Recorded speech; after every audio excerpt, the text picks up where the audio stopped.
What's up, everybody? Welcome back to another Marvel Snap video, and today it's an exciting day because it's patch day. So a huge patch just dropped today, November 29th, for Marvel Snap, which includes the collectors of tokens, the new shop, tons of small little updates here and there, also some balance patch changes to a few cards as well. So it's going to be a short video today, but we're going to go ahead and dive into it, and I'm going to go ahead and just review the patch notes with you guys. So at the top of the patch highlights, new feature collectors tokens are here.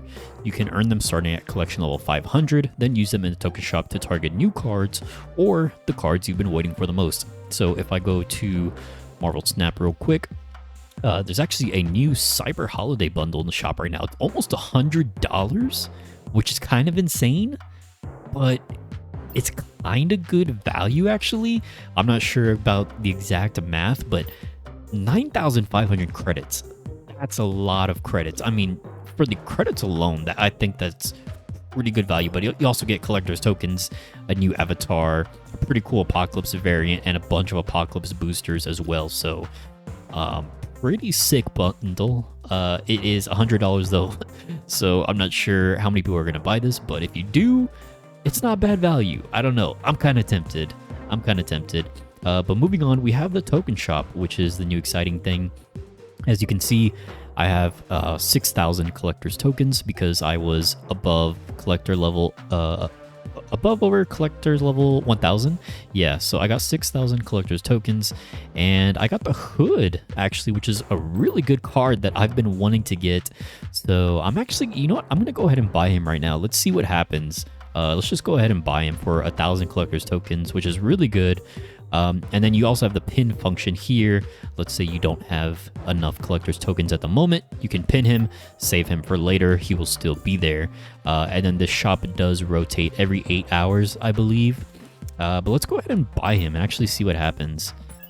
So purchase card, are you sure? Collector provides no refunds. So it's nice that they give you this little warning screen, because sometimes purchasing the variants, I think those don't give you a warning screen. Maybe they updated that. But let's go ahead and purchase him.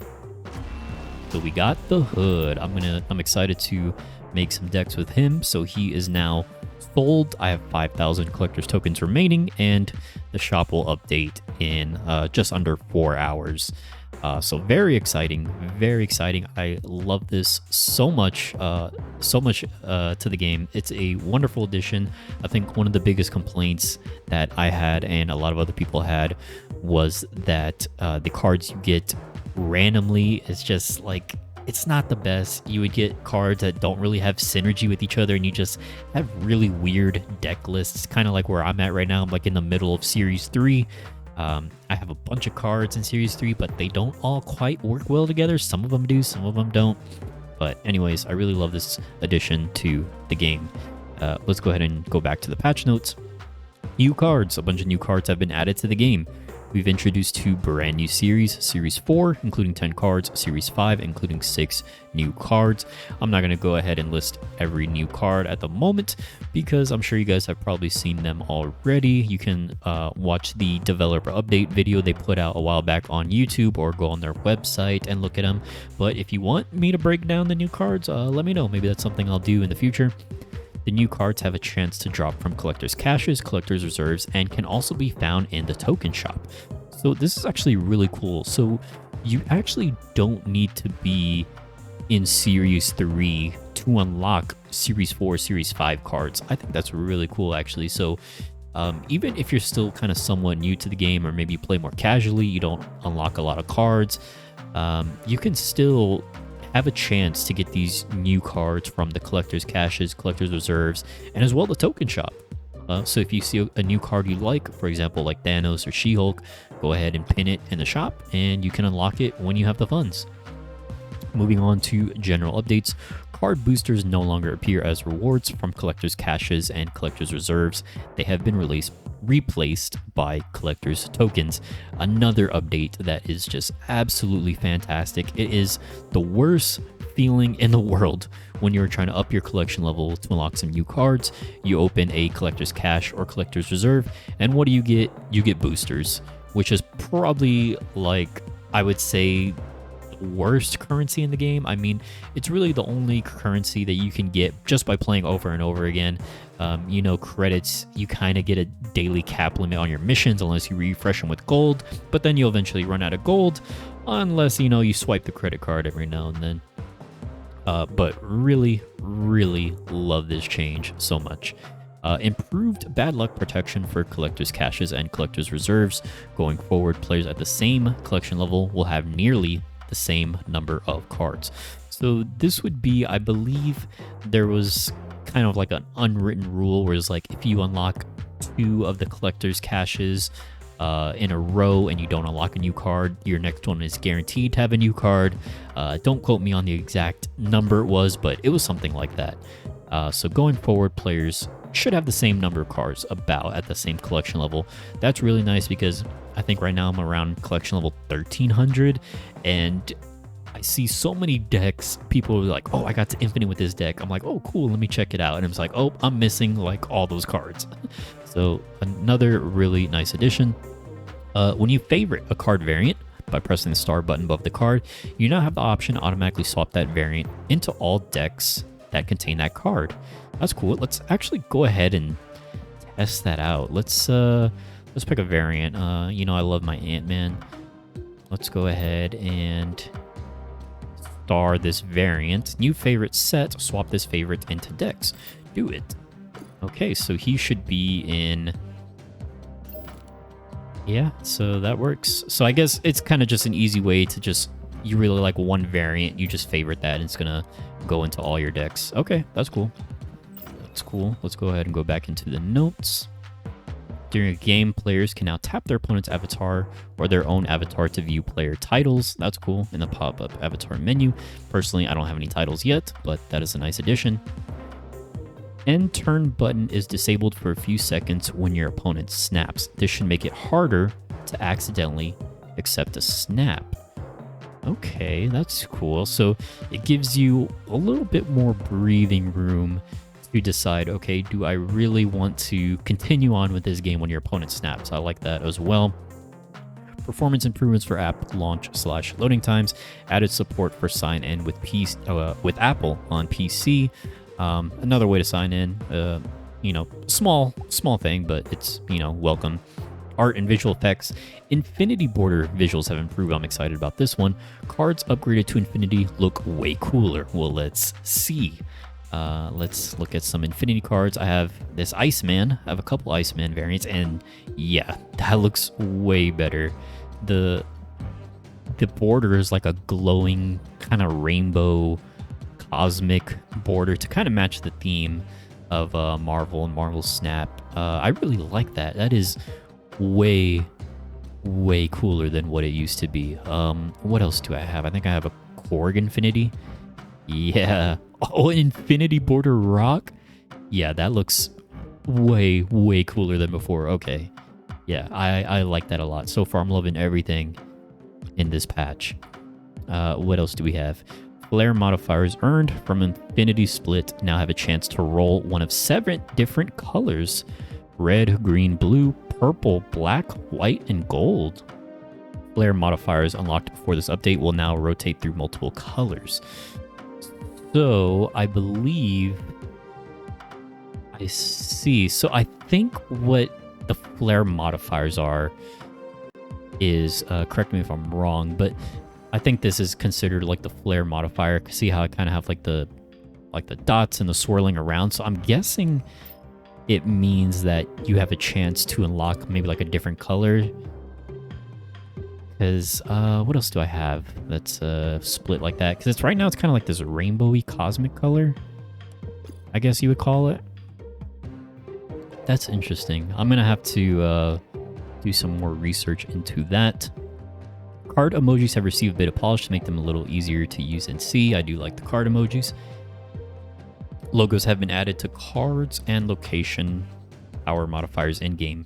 Tap on a card or location to see what's modifying it. Okay, so I think it should be... I think that means like in-game should be a little bit easier to see what is modifying the card, as in like it's getting +1 power from this card or this location, or minus power from whatever effect.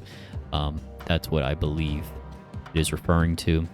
Audio, new card sounds for Magic, new location sounds for Ego, Central Park, Project Pegasus, The Raft, and Death's Domain. Okay, now we move on to the balance updates, which I am very overall happy with. Angela's a 2-1 to a 2-0 now. This I definitely agree with. I think in my last video I said I expect her to get nerfed to a 2-0. And developer comment, Angela is a card that sees a lot of prevalence across many decks, so we're nerfing her a bit to make her other options more appealing. Yeah, Angela, I was starting to throw her in pretty much every deck I would build because she's just absolutely insane for 2 energy. So a very fair nerf, I would say. I think 2-1 is just right. You know, you don't want to nerf a card too hard to make it unplayable. She's still playable, but more fair. And another one, Destroyer. I'm very excited about this one because I absolutely hate playing against Destroyer decks. I think these decks are so strong. So Destroyer was previously 6 energy, 16 power. He's now 6 energy, 15 power. Again, another small nerf. Not an over nerf, but it's fair. Developer comment, Destroyer is making big waves. Lowering his power by 1 will give opponents more of a chance to win the location he's played to. So this, very much agree with, very happy with this. Mysterio, 2 energy, 5 power, 2 energy, 4 power, which kind of sucks for me because I literally just unlocked Mysterio like a day or two ago. But I think this is fair. Also, 5 energy for 2, or 5 power for 2 energy with really not a lot of downside is really powerful. Like Lizard is a 2/5 as well, but he has the downside effect of the -3, right? So Mysterio has more power than other 2-cost cards because of how many slots he takes up at other locations. However, in many cases, those extra 2/0 illusions end up being quite beneficial. So we're lowering his base power by 1. So yeah, his illusions, I guess, were intended to be like a negative effect to his card, but they're actually kind of beneficial. They proc things like a Bishop. They can be eaten by Carnage to give Carnage more power. So yeah, Mysterio is a really fun card. I think, again, this is a fair nerf that I agree with. And Sarah went from 5 energy, 5 power to 5 energy, 4 power. Sarah is slightly too good right now, so we're shaving a bit of power off. Yeah, I like this one. Maybe she could have been nerfed a little bit more, to be honest, because I swear every single deck I see people say, oh, I made it to infinite with this deck. 9 times out of 10, it has Sarah in it. This card is absolutely just insane. I mean, I think it's good that they recognize that it's a little bit too good right now, and this is better than no change at all. Maybe it could use a little bit more of a nerf. I'm not sure. I guess we'll kind of have to play this patch out for a little bit and see how things go. But I'm okay with this for now. Onslaught's ability now stacks additively with effects like Mystique or Onslaught's Citadel rather than exponentially. Oh, okay. So there's no more like wombo combo, break the game a billion points, essentially, is I think what this translates to. Which I didn't really run into a lot of games like that. I think except maybe when like the hot location was Bar Sinister a few weeks ago. But okay, I mean, that's fine. When you start stacking Onslaught's doubling effect, things get out of hand very quickly. We want to avoid situations where players are waiting for cards like Ironheart to play the animations for long stretches of time. So we're changing the stacking to be additive instead of exponential. Okay, yeah, I like that. So it's kind of just shaving time off the game as well with all those animations. And then Nick Fury has been added to Series 3. Nick Fury, I believe, let me take a look here. He adds 3 random 6-cost cards to your hand. And he's 5 energy, 7 power. I don't think he's a very good card. I don't think he's really going to see play. Maybe in like some meme decks, you know, I'll probably make some meme decks with him when I get him in the future. But yeah, that's just kind of whatever. And then we have a whole bunch of bug fixes as well as known issues that I guess they're working on. And that is it for the patch. Oh, one other thing I wanted to shout out real quick was when you go to the shop and you see the variants here. I got these very nice variants. They actually show the artist's name. I think that is new. Max Grecki variant. And then we have this beautiful Rogue variant that I'm considering picking up. I don't really play Rogue that often, but I absolutely love this variant. Shout out Ryan Gonzalez, the artist. And yeah, so that's it. That is it for the patch. Now I'm going to go make some decks with the hood and see what I can come up with. Very excited to play with the hood. Let me know what you think about the patch. Let me know your thoughts, and let me know if you have any deck ideas for me or any types of videos you'd like to see from me in the future. And that's going to be it. See you in the next one. Later.